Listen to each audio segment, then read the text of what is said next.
할렐루야. 할렐루야. 네, 우리 옆에 계신 분하고 이렇게 인사하기 원합니다. 주의 사랑으로 사랑하고 축복합니다. 이렇게 인사하겠습니다.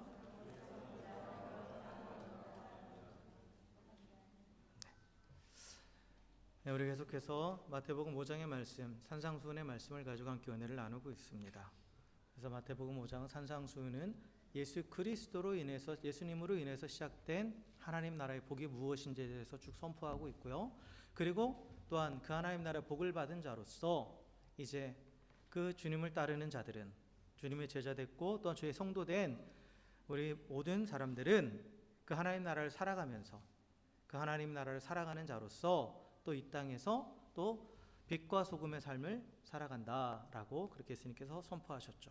그리고 그 빛과 소금의 삶은 또 우리의 착한 행실로 드러난다 라고 얘기했습니다. 그런데 그 착한 행실을 한다라는 것은 단순히 행위에 관한 것만을 말하는 것이 아니라 결국 그 행위의 근원이 되는 마음을 새롭게 하는 것, 그것이 그리고 바리새인과 서기관보다 더 나은 의다라고 예수님께서 선포하셨죠. 그래서 성도는 그 하나님 나라를 살아가는 백성으로서 하나님의 말씀을 순종합니다. 그런데 단순히 율법 그 조문을 순종하는 것이 아니라, 그 율법에 담겨 있는 하나님의 뜻을 알고, 그리고 그 율법의 조문이 요구하는 것보다 더 나은 의, 더 나아가 하나님의 뜻을 순종하는 것이 곧 하나님 나라를 살아가는 백성의 삶의 모습임을 예수님께서 우리에게 가르쳐 주고 계세요. 그래서 또 이제부터는 구체적으로, 그렇다면 바리새인과 서기관보다 더 나은 의를 가지고 살아간다라는 것, 율법을 지키는데 그 단순히 조문만을 지키는 것이 아니라 그 율법에 담겨 있는 하나님의 뜻을 행한다라는 것이 구체적으로 어떠한 것인지에 대해서 이제 오늘 본문부터 해가지고 6가지 계명을 가지고 예수님께서 말씀하십니다. 그래서 이 6가지 구약의 계명을 예를 들어서 하나님 나라를 살아가는 하나님의 백성이 살아가는 그 더 나은 의의 모습과 그냥 의의 행위만 강조하는 율법주의를 내세우는 바리새인과 서기관들의 의가 어떠한 차이가 있는가, 실제로 어떠한 차이가 있는가를 예수님께서 가르쳐 주시는 거예요. 그래서 그 첫 번째로 오늘은 이 살인하지 말라라는 계명에 대해서 예수님께서 말씀하시죠. 살인하지 말라. 그래서 이게 10계명 가운데 몇 계명이죠? 몇 번째죠? 다 세보셔야 되죠. 네, 6번째 계명이죠. 6번째 계명. 첫 번째부터 4번째까지는 하나님과의 관계에 가는 거고, 5번째는 부모 공경하는 거. 그 다음에 6번째가 이제 살인하지 말라죠. 그래서 이 살인하지 말라라는 계명, 이것은 옛사람에게 말한 바라고 되어 있어요. 옛사람에게 말한 바. 그러니까 사실 이 10계명부터 있는 게 아니에요. 그 이전부터 살인하지 말라는 계명은 있었어요. 그러니까 이게 계명의 형태로 명문화되어 있는 것은 이 창세기에 보면 노아 시대, 노아와 하나님께 새로운 언약을 맺으면서 그때 살인하지 말라면서 심판에 대해서 얘기를 하십니다. 그러나 그 이전에도 이미 이 살인에 대해서는 하나님의 심판이 있다는 것이 이미 성경에 기록되어 있죠. 그게 바로 가인이 아벨을 죽였을 때 하나님께서 가인을 심판하셨죠. 물론 그가 두려워하는 죽음으로부터 죽여주시긴 하시지만, 그러나 그 죄의 대가에 대해서, 그 죄의 심판에 대해서 분명하게 치르게 하셨습니다. 그래서 이 살인하지 말라라는 계명은 어떻게 보면 인류의 시작부터 계속되어 온 그러한 아주 중요한 계명이에요. 중요한 계명입니다.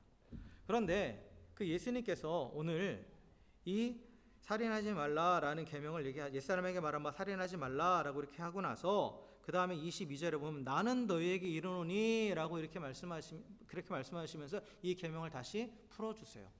그래서 나는 너희에게 이른다라는 것은 너희들이 들은 것과는 다른 해석이다. 너희가 들은 것과는 다른 이 주님이 주신 이 계명에, 하나님 주신 이 계명의 진정한 뜻을 너희에게 가르쳐 주시겠다라고 그렇게 선포하시는 거예요. 그래서 결론적으로 말씀드리면 예수님께서는 단순히 살인의 행위뿐만 아니라 형제에게 화를 내 분노하는 자, 그리고 또 형제를 모독하는 자, 멸시하는 자도 살인한 것과 똑같다, 그와 똑같은 심판을 받는다라고 그렇게 선포하십니다. 그러니까 겉으로 드러난 이런 살인의 행위뿐만 아니라 내적인 감정, 분노를 품는 것과 또한 언어폭력, 언어로 행하는 그 모든 것들까지도 실제로 사람을 죽인 것과 똑같은 죄다라는 거예요. 그와 똑같은 심판을 말씀하고 계시죠. 살인하는 자가 받는 것과 똑같은 심판을 말씀하고 있습니다.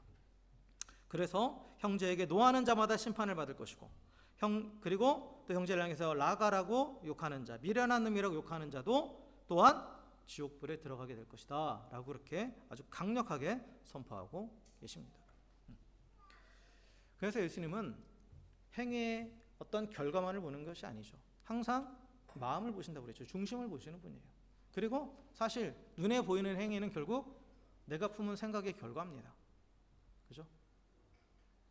그래서 이 행위가 마음의 생각이, 마음이 품고 있는 것이 말이나 어떤 행동으로 나타나는 거죠. 결국은 마음을 보시는 분이에요, 하나님은. 자, 그런데 여기 보면 이제 우리가 몇 가지 단어를 좀 정리하고 넘어가면 22절에 보면 형제에 대하여 라가라 하는 자는 공회에 잡혀가게 되고 미련한 놈이라 하는 자는 지옥불에 들어가게 되리라 라고 이렇게 말하고 있죠. 이 라가라는 말은 이 당시 사용했던 아람어, 예수님 당시 사용한 언어는 아람어입니다. 근데 아람어는 이제 히브리어와 어원이 거의 비슷해요. 히브리어 사전과 아람어 사전은 어휘가 거의 비슷합니다.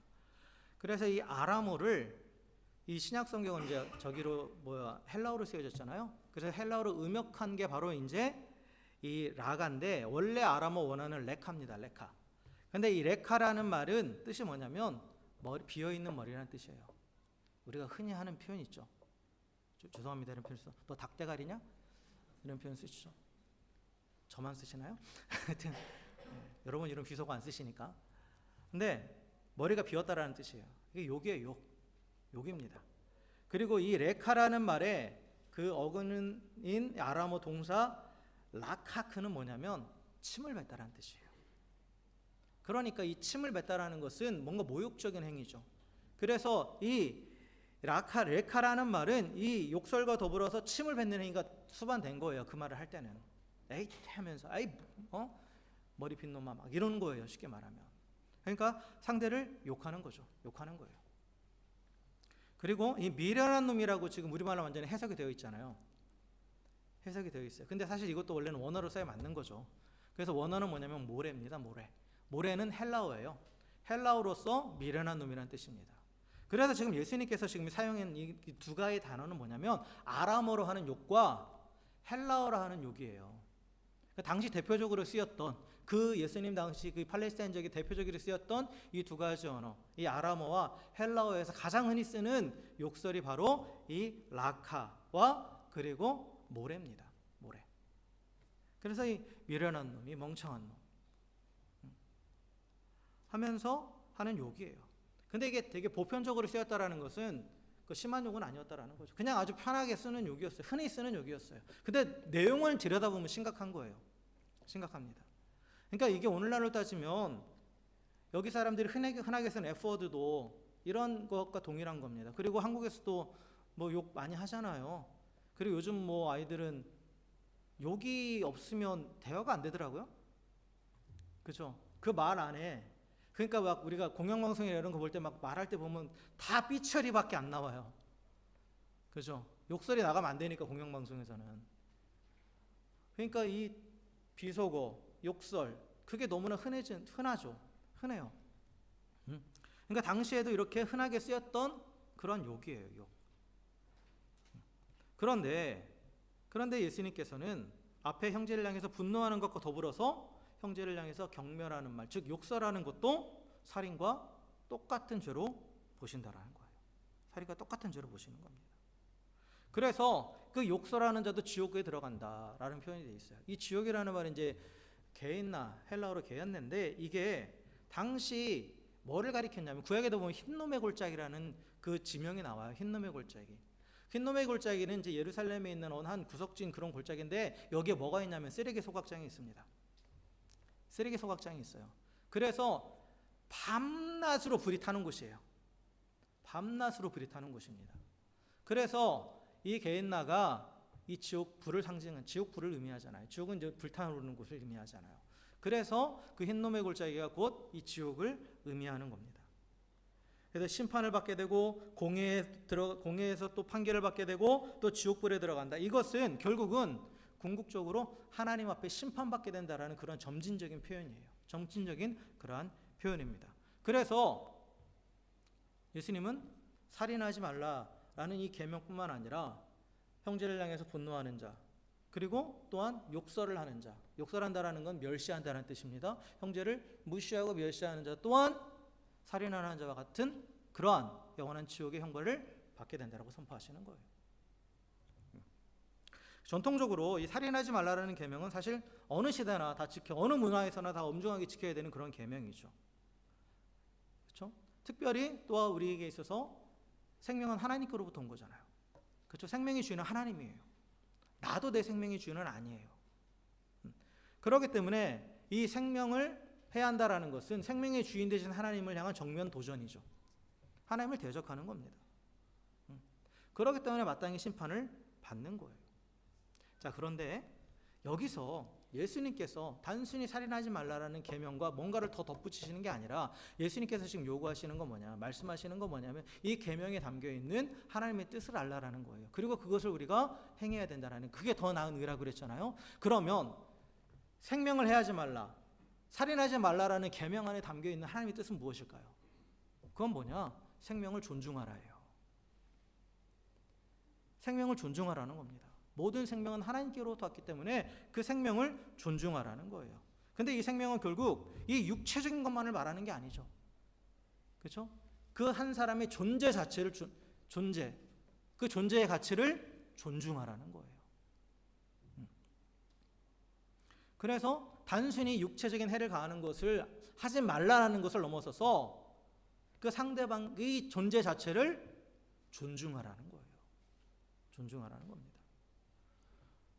그런데 당시 이스라엘은 그리고 서기관들과 바리새인들은 이 문자적인 의미만에 집착한 거예요. 그래서 그냥 기계적인 순종에 머물러 있었어요. 그래서 육체적으로는 뭔가 위해를 가하지 않아요. 그런데 그 인격을 파괴하는 분노와 욕설에 대해서는 아무렇지도 않게 행했다라는 거예요. 그러니까 예수님께서 이것이 결국 살인과 똑같다라고 말씀하신 거죠. 하나님의 뜻을 거스르는 거니까. 그래서 예수님께서 지금 율법의 정확한 의미를 다시 가르쳐 주시는 거잖아요. 이게 바로 율법을 완성시키시는 거예요. 하나님의 뜻은 단순히 살인하지 말라를 뛰어넘어서 그게 아니라 생명을 존중하라, 타인의 인격을 존중하라, 그 가치를 인정하라 라는 그런 의미라는 것을 우리에게 가르쳐 주십니다. 그래서 타인을 존중하지 않고 그 인격적인 가치를 완전히 짓밟아버리는 분노와 그리고 이 멸시에 대해서 살인과 똑같다라고 그렇게 선포하시는 거예요. 자, 분노라는 거. 이 분노라는 것을 한번 생각해 봅시다. 분노, 화가 나는 거죠. 화나는 거, 분노, 우리가 언제 분노해요? 화를 언제 내세요? 화를 안 내시니까 모르시죠? 그죠? 응?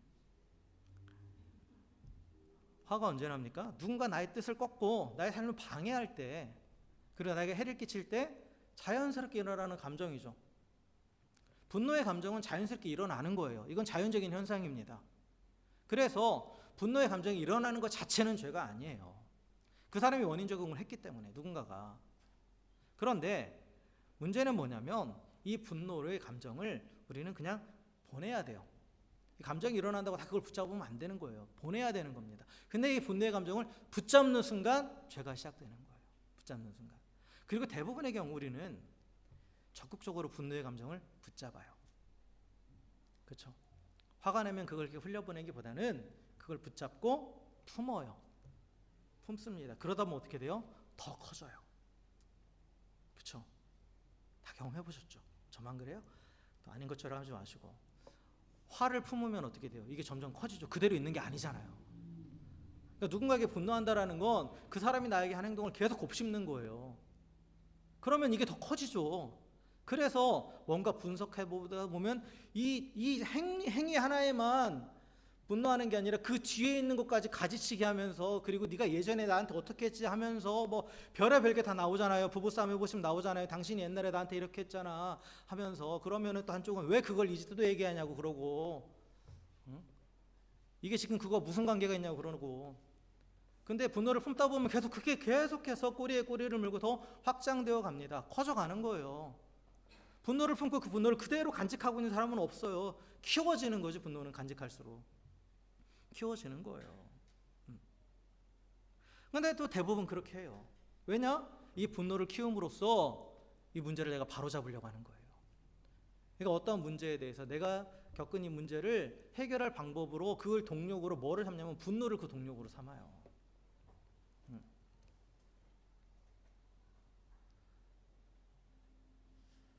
오늘날 우리가 살아가는 이 세계를 보면 우리가 분노의 시대를 살고 있잖아요. 사람들이 화가 많아요. 그죠? 뭐 모르겠어요. 호주 애들레이드는 조금 덜한지 모르겠지만 우리끼리 한번 얘기해 봅시다. 누가 뒤에서 빵 하면 화내시죠? 그쵸? 저도 그래요. 쫓아가세요? 근데 그거를 이성적으로 생각하면 내가 쫓아간다고 그게 뭐가 달라지는 게 있어요? 근데 이 분노를 참지 못하는 거예요. 그래서 우리가 심심치 않게 한국의 뉴스를 접해보면 그런 게 나오잖아요. 홧김에 살인을 저지르고 홧김에 불 질러버리고 홧김에 폭행하고 그렇잖아요. 진짜 뒤에서 빵 한 번 했다고 앞에 끼어들어가지고 대형 사고 일으키고 이런 일들이 일어나잖아요. 그러니까 분노에 지배당하는 사회예요. 지금 분노에 지배당합니다. 그런데 우리가 곰곰이 들여다봐야 돼요. 왜 분노를 우리가 흘려보내지 못하고 왜 분노를 품고 그걸 키워가는가? 그 근본적인 그 밑에 깔려있는 게 뭔가? 그건 바로 자기의와 허영심입니다. 자기의라는 것은 내가 옳고 저 사람은 잘못됐다예요. 그래서 내가 이걸 바로잡아야 된다는 거예요. 내가 바로잡아야 된다는 거죠. 그리고 허영심이라는 건 뭐냐? 내가 왜 이런 대우를 받아야 돼? 나는 이런 대우를 받을 사람이 아니야 라고 생각하는 거죠. 그래서 그 자기의와 허영심이 만나서 분노가 더 커져가는 거예요. 더 커져갑니다. 그리고 이 자기의와 허영심은 또 뭐냐? 분노의 정당화를 시키는 거예요. 정당화시키는 겁니다. 내 기준, 내가 봤을 때 저 사람 저 잘못된 거니까 나는 이렇게 분노하는 게 당연해. 나에게 이 사람이 이렇게 대우했으니까 내가 화내는 건 당연해 라고 그렇게 당연시하게 만들죠. 당연시하게 만들어요. 근데 문제는 뭐냐면 이 분노는 사실 상대방이 나에게 위해를 가했기 때문에 원인 제공은 저 사람에게 했지만 그래서 내가 뭔가를 좀 보복하고자 하는 마음, 뭔가 하고자 하는 그런 감정적인 그런 반응인데 이게 결국은 나를 죽이는 거예요. 나를 죽입니다. 왜냐하면 한번 화가 나면 거기에 모든 에너지가 집중이 돼요.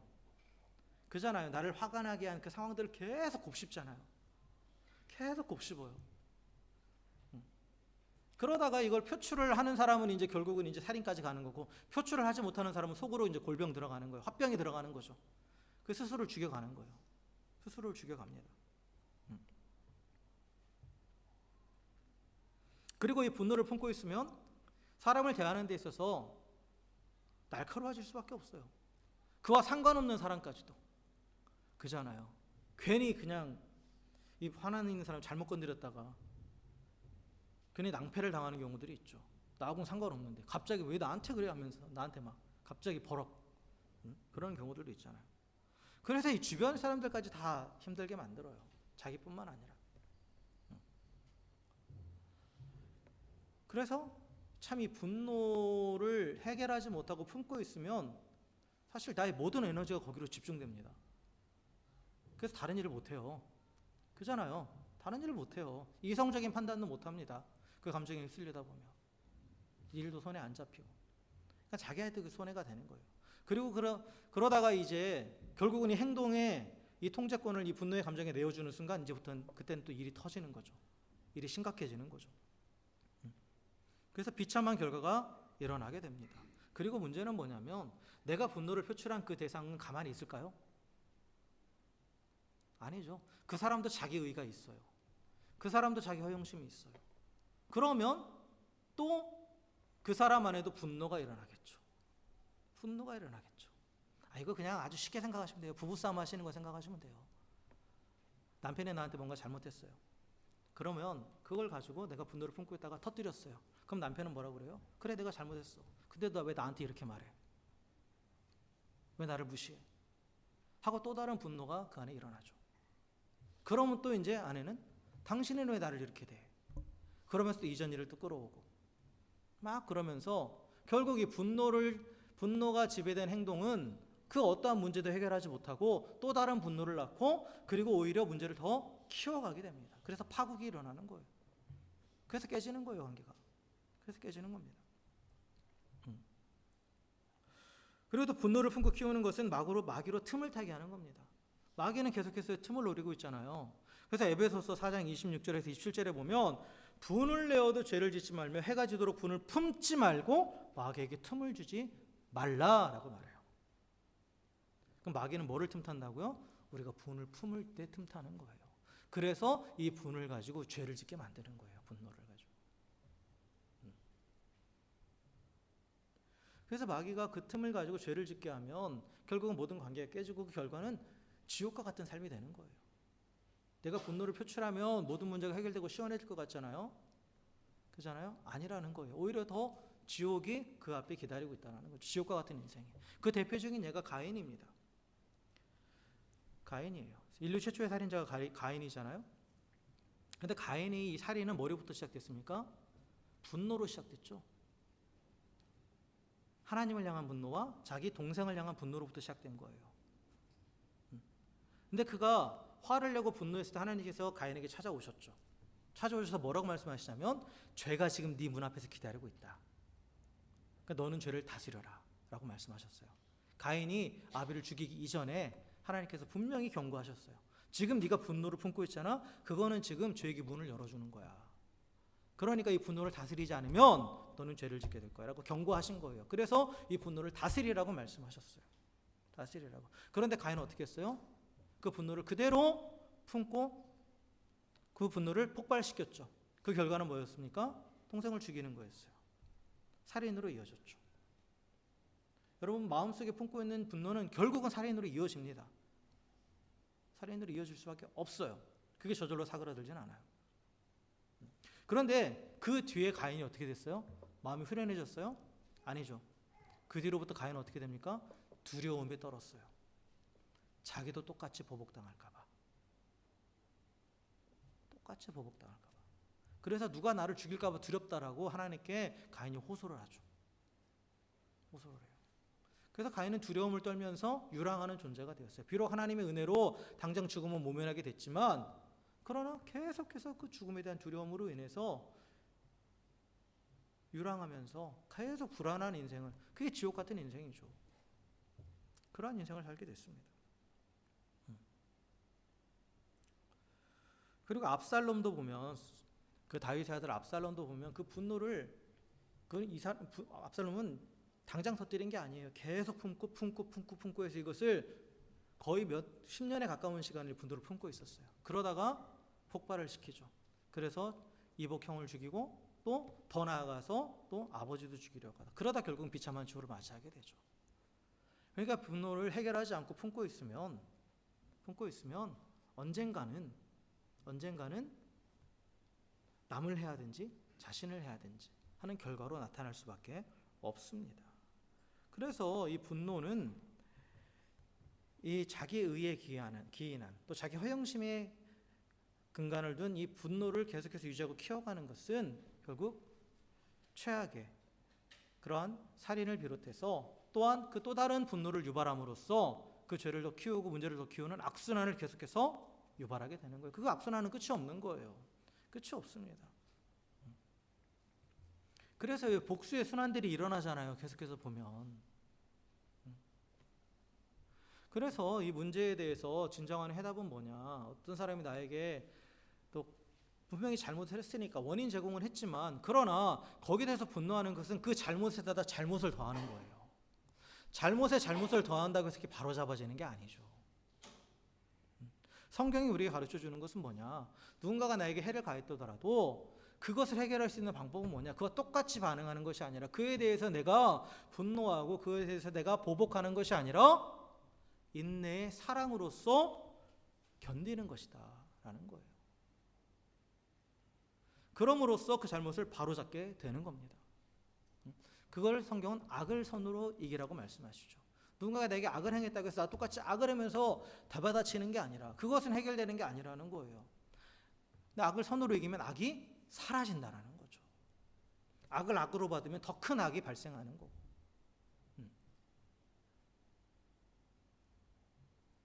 그래서 분노하지 말라라고 예수님께서 말씀하시는 거예요. 분노하지 말라. 형제를 향해서 분노하는 것이 결국은 살인을 행하는 것과 똑같은 결과다.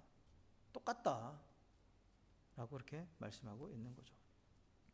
그리고 이제 그 뒤에 보면 이제 형제를 향해서 라가라하고 또 이 모레라고 하는, 즉 미련한 놈이라고 하는 그 욕설에 대해서 말씀하시죠. 그 또한 지옥불에 들어간다라고 말씀하고 있어요. 분노하는 것은 그 결과가 어떻게 보면 살인까지 이룰 수 있으니까 하지 말라라고 하실 수도 있겠는데, 그래도 욕설하는 것까지는 그건 좀 심하지 않나라고 생각할 수 있는데, 사실 엄밀히 들여다보면 분노하는 것보다 멸시하는 게 더 큰 죄입니다. 분노한다라는 것은 어쨌든 간에 저 사람이 뭔가 원인을 제공했어요. 그렇잖아요? 그러면 자연 발생적이기 때문에 분노가 일어나는 것 자체는 자연스러운 반응이라고 말씀을 드렸죠. 그런데 멸시한다라는 건 뭐냐면 내가 의도적으로 상대방을 깎아내리는 거예요. 의도적으로. 이 사람이 나에게 뭘 했든 안 했든 이건 중요하지 않아요. 예전에 그런 일을 했을 수도 있어요. 그런데 더 이상 그건 중요하지 않아. 나는 저 사람의 존재 가치를 인정하지 않겠다라는 거예요. 존중하지 않겠다라는 겁니다. 그래서 멸시하는 것이 분노보다 더 악한 거예요. 악한 겁니다. 그래서 이 비속어와 욕설은 이 멸시의 표현이에요. 그러니까 그 사람을 그 사람으로 보는 게 아니라 그 사람을 그보다 못한 존재로 완전히 말로써 내가 정의를 내려버리는 거잖아요. 너 미련한 자다. 미련한 자라는 말은 사실 이렇게 보면 이건 욕이 아니잖아요. 근데 이제 이와 상응하는 욕으로 생각하시면 돼요. 차마 여기서 이제 못하겠어요. 어쨌든 그렇게 욕을 한다라는 것 자체는 그 사람의 인격 자체를 깎아내리는 거예요. 끌어내리는 겁니다. 분노는 뭔가 원인이 있지만 이 멸시는 그게 아니에요. 그 사람 존재 자체, 그 존엄성 자체를 직접적으로 깎아내리는 게 바로 이 멸시하는 태도입니다. 그리고 이 멸시의 의도와 결과는 뭐냐? 상대방을 내가 더 이상 인간으로 취급하지 않겠다. 나와 동등한 위치에 있는 사람으로 인정하지 않겠다. 그래서 내 영역에서 너는 아웃이다예요. 그래서 이 상대방을 배제시키고 밀어내고 소외시키는 거예요. 그래서 이 멸시가 이 분노보다 어떻게 보면 더 심각하게 인간관계를 깨뜨리는 겁니다. 그래서 그 로마서 1장 후반에 보면 죄의 목록이 쭉 나오거든요. 그 중에 이 멸시에 관련된 이 욕설하는 것과 통하는 그러한 그 죄가 하나가 있어요. 그게 뭐냐면 수군거리는 거예요. 수군거리는 거. 수군거리는 게 영어로 보면 이제 가십이라고 되어 있거든요. 어느 한 사람에 대해서 욕을 하고 뒷담화를 하는 걸 말하는 겁니다. 뒷담화하는 것도 어떤 사람들끼리 모여서 어느 한 사람을 뒷담화한다라는 거, 수군거린다는 건 그 사람은 이 안에서 배제시켜버리는 거죠. 배제시켜버리는 거예요. 그거는 악한 의도가 있는 거예요. 여러분, 뒷담화하는 게 즐거운 게 아니에요. 그 안에 악한 의도가 숨겨져 있어요. 여러분 인정 안 하실지 모르겠지만 그 사람의 존재에 대해서 내가 비하하고 있는 거예요. 이미. 그래서 이 멸시하는 것, 모욕하는 것, 이것은 그 영혼의 피로를 파괴하는, 사람은 누구나 이 공동체 생활을 하게 돼 있잖아요. 하나님께서 그렇게 만드셨잖아요. 관계를 맺으며 살아가고 있단 말이에요. 그런데 그 관계 안에서 완전히 배제시켜버리니까 그 영혼의 피로를 내가 제거해버리는 거예요. 어떻게 보면 그 영혼을 파괴하는 행위죠. 파괴하는 행위입니다.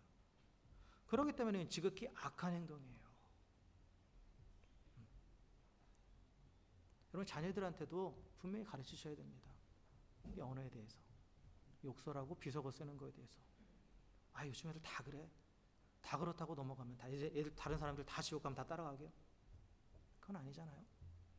그 의미가 무엇인지를 가르쳐줘야 돼요. 그러니까 그 의미를 모르고 그냥 막 하는 거예요. 그런데 뭐 내가 의미를 모르고 한다고 해서 그 의미가 사라지는 건 아니잖아요. 그렇잖아요. 그래서 누군가를 멸시하는 이 말이나 또 행위 이런 것들은 하나님께서 반드시 그에 대해서 심판하십니다. 심판하세요. 그리고 누군가를 배제시키는 이 모욕하고 멸시하는 삶을 태도로 다른 사람을 대하는 사람이 하나님 나라를 살아갈 수는 없어요. 왜냐하면 하나님 나라는 어떤 곳입니까? 배제하고 소외시키는 곳이 아니에요. 그 하나님의 은혜와 하나님의 사랑으로 포용하고 연합하는 곳입니다.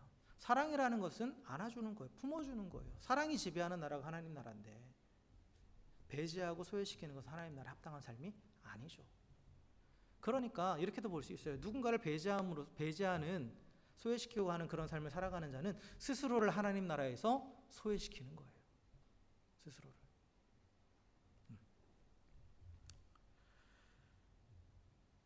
자, 그렇다면 이제 우리가 한 가지 더 봐야 될 거는 우리가 이제 그러면 이제 어떻게 해야 되는가? 어떻게 하는 것이 정말 이 살인하지 말라라는 계명을 또 예수님이 주신 그 하나님의 뜻을 본받아서 그 뜻을 깨닫고 그 뜻대로 살아가는 더 나은 의를 보여주는 삶인가라고 했을 때 여기서 여러분께 주의드리고 싶은 말씀은 뭐냐면 지금 살인하지 말라라고 해놓고 또 분노하지 말라 또 멸시하지 말라 이 두 가지를 얘기했잖아요. 그러면 또 이 두 가지를 또 그 살인하지 말라고 덧붙여서 계명으로 생각하시면 안 돼요. 그 얘기를 하고자 하는 게 아니죠. 예수님도 그렇잖아요. 계명을 더하시는 게 아니라고요. 계명을 완성한다라는 게 계명을 더하는 게 아니라 그 뜻을 예수님께서 정확하게 가르쳐 주시고 그래서 자발적으로 그거에 따라서 행동하게 하시는 게 예수님의 의도인데 그냥 나는 살인하지 말라고 했으니까 더 나아가서 형제를 향해서 분노하지 말아야겠다. 그리고 또 나는 형제를 멸시하지 말아야지, 욕하지 말아야지. 딱 이렇게만 하고 끝나는 게 아니에요. 이걸 요구하시는 게 아니죠. 이게 전부라면 우리는 또 얼마든지 그걸 우회해서 죄를 지을 수 있어요.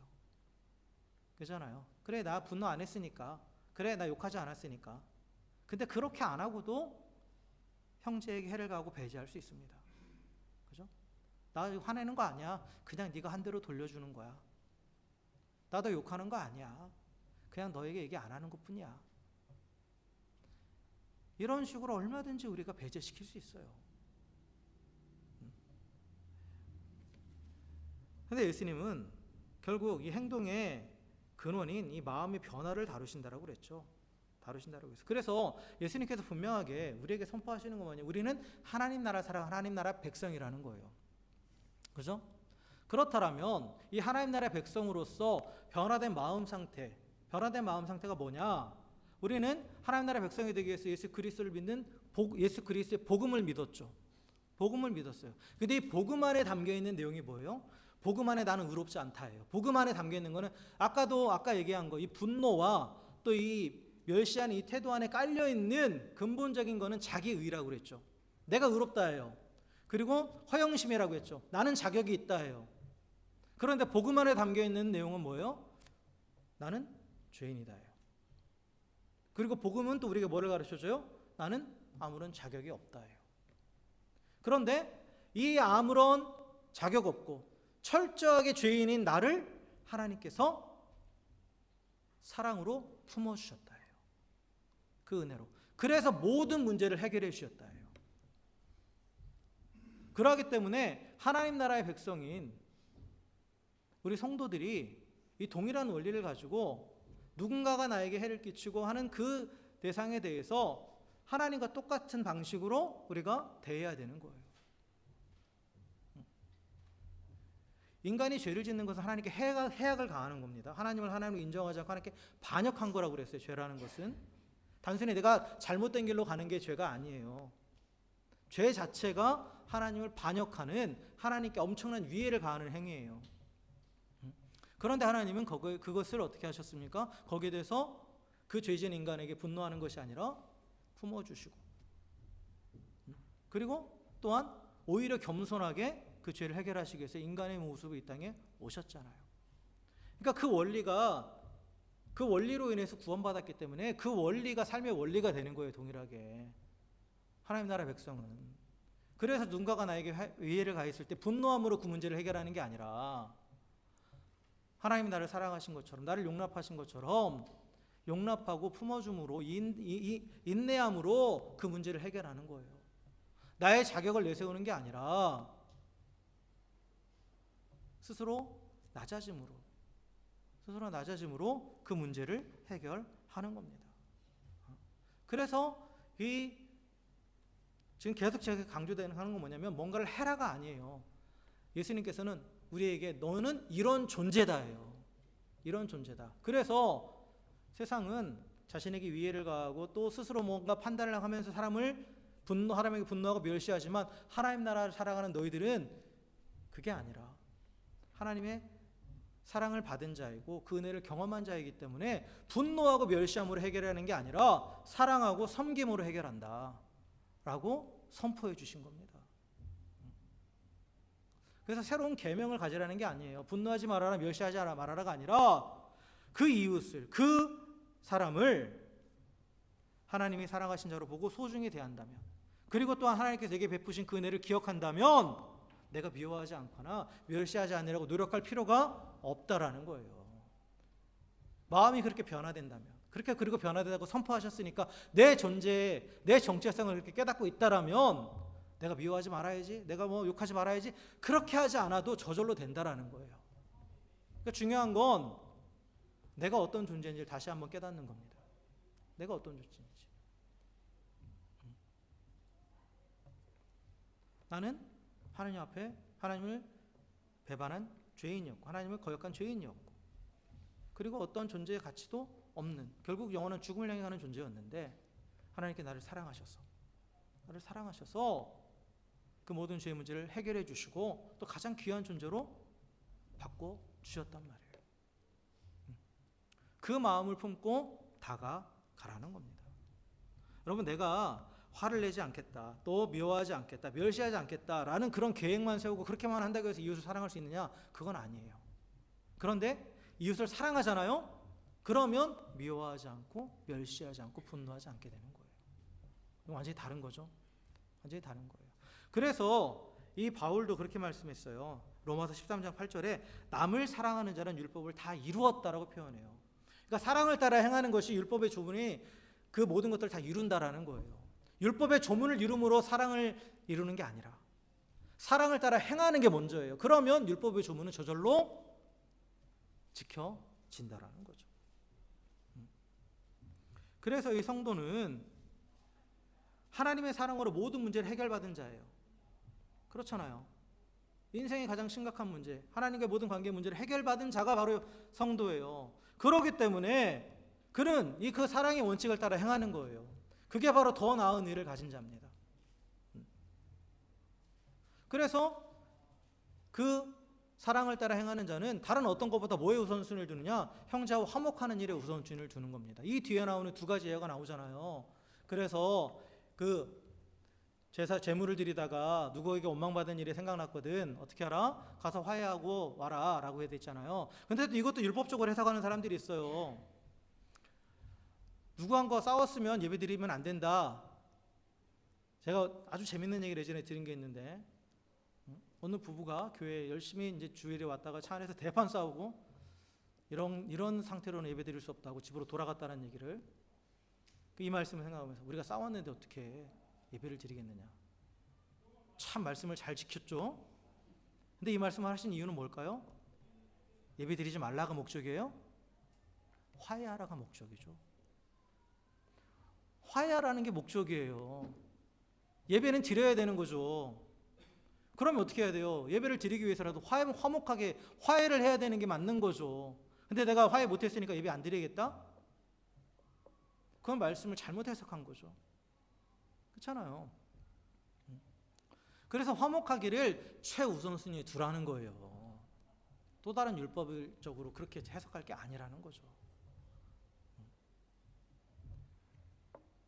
물론 내가 화해를 요청한다고 해서 그쪽에 받아주리라는 보장은 없어요.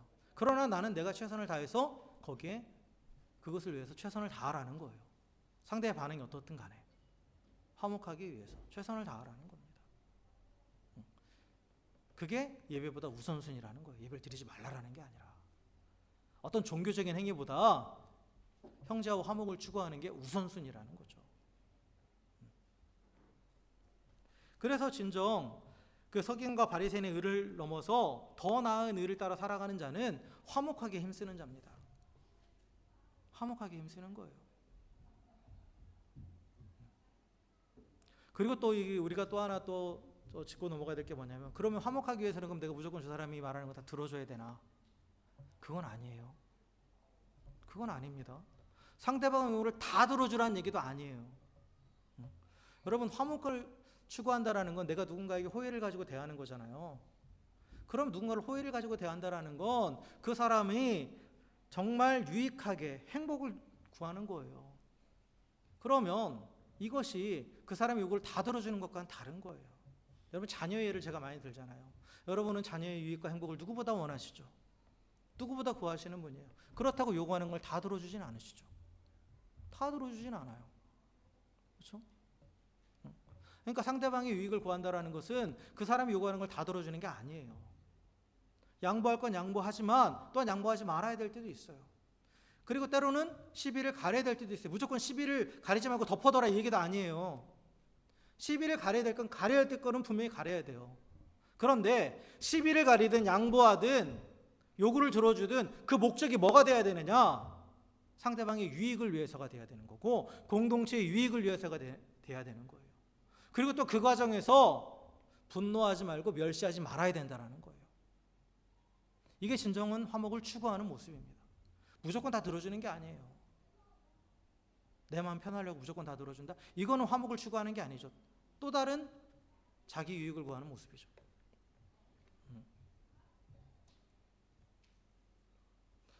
화목을 추구하는 게 우선순위가 되어야 된다는 거죠. 화목을 추구하는 게. 잘못된 것을 눈 감아주라는 것은 절대 아니에요. 절대 아닙니다. 그걸 눈 감아주는 건 오히려 그 사람에게 해가 되는 거잖아요. 그런데 그것을 지적하고 또 가르치고 하는 과정에서 정죄하거나 비난하거나 또 분노하거나 멸시하는 태도가 아니라, 그리고 또한 뭔가 내가 높아지고자 하는 그런 태도가 아니라, 내가 인정받고자 하는 그런 태도가 아니라 정말 그 사람을 사랑하기 때문에, 또 그분의 그 유익을 위해서, 그래서 때로는 양보하기도 하고 때로는 시비도 가리기도 하고 하는 그러한 태도가 진정 화목을 추구하는 태도예요. 그 부분도 오해하지 마셔야 돼요. 무조건적으로 들어줘야 된다? 아닙니다. 그리고 뒤에 나오는 이제 재판의 비유도 나오잖아요. 이것도 이제 사람들이 잘못 해석해가지고 우리는 그리스도인들은 재판을 하면 안 된다? 그거 아니에요. 바울도 재판을 요구했잖아요. 그건 이 얘기는 재판을 받지 마라 이 얘기가 아니라, 이건 뭐냐면 이런 비유로 생각하시면 돼요. 네가 뭔가 이웃과 시비를 가리기 위해서 막 분노하고 했던 그것을 가지고 시비를 가리기 위해서 재판장에 가면 결국 그 안에서 네가 심판받게 될 것이다. 이건 뭐냐? 이웃을 향해서 화목하지 못하고 원망하고 또 싸웠던 그 모든 것들 지금 당장 해결하지 않고 하나님 앞에 가져가면 심판받는다. 그런 얘기입니다. 그런 얘기. 그래서 완전한 심판자이신 하나님 앞에 가지고 나가시기 전에, 그 전에 화해하라. 그 전에 화목해라. 라고 말씀하시는 거예요. 그래서 성도의 인간관계에 있어서 우선순위는 뭐냐? 화목한 겁니다. 화목하게 해야 돼요. 이를 위해서 때로는 손해도 감수하는 거예요. 때로는. 이를 위해서 때로는 억울함도 감수하는 거예요. 이게 더 나은 의를 추구하는 성도의 삶의 모습입니다. 말씀을 정리하겠습니다. 하나님 나라는 하나님의 성품을 닮은 하나님 백성들의 나라입니다. 그러하기 때문에 하나님과 화목한 하나님 백성들은 당연히 마땅히 형제 자매 가운데도 화목해야 되는 거예요. 그래서 제가 단순히 물리적으로 어떤 살인을 하지 않았다, 어떤 율법을 지켰다라고 해서 그게 다가 아니라는 거죠. 다가 아니라 더 나아가서 서로 존중하고 세워주고 그리고 또한 화목해하는 그러한 삶을 살아야 된다는 겁니다. 형제 자매를 향해서 분노하고 멸시한다면 하나님과도 온전한 화목을 이룰 수 없습니다. 분명 예수님으로 인해서 이 땅에 하나님 나라는 시작되었어요. 그리고 우리는 복음을 믿음으로 그 하나님 나라를 살아가고 있죠. 그러나 그 나라가 아직 완성되진 않았습니다. 그러하기에 이 땅을 살아가는 동안 또 믿음의 공동체 안에서도 또 가정이라는 공동체 안에서도 이 관계 안에서 서로 다툴 수 있습니다. 그리고 서로 손해를 끼칠 수도 있어요. 그러나 그 어떤 상황에서도 성도가 최우선순위를 둬야 되는 건 뭐냐? 화목하기를 택하는 거예요. 화목을 추구해야 됩니다. 양보할 것은 양보해야 돼요. 물론 또 시비를 가릴 것은 가려야 됩니다. 그런데 그 양보하고 시비를 가리는 그 목적이 결국 형제와 공동체의 유익을 위하고 그 행복을 위한 것이어야 돼요. 또한 그 모든 우선순위는 형제와의 화목을 추구하는 것이 되어야 됩니다. 이것이 예수님께서 가져오신 하나님 나라의 삶을 살아가는, 더 나은 의를 가지고 살아가는 하나님 나라 백성의 삶의 모습입니다. 그리고 이것이 결국 살인하지 말라라는 계명 안에 담겨있는 인간 존중의 삶을, 가치를 실현하는 삶입니다.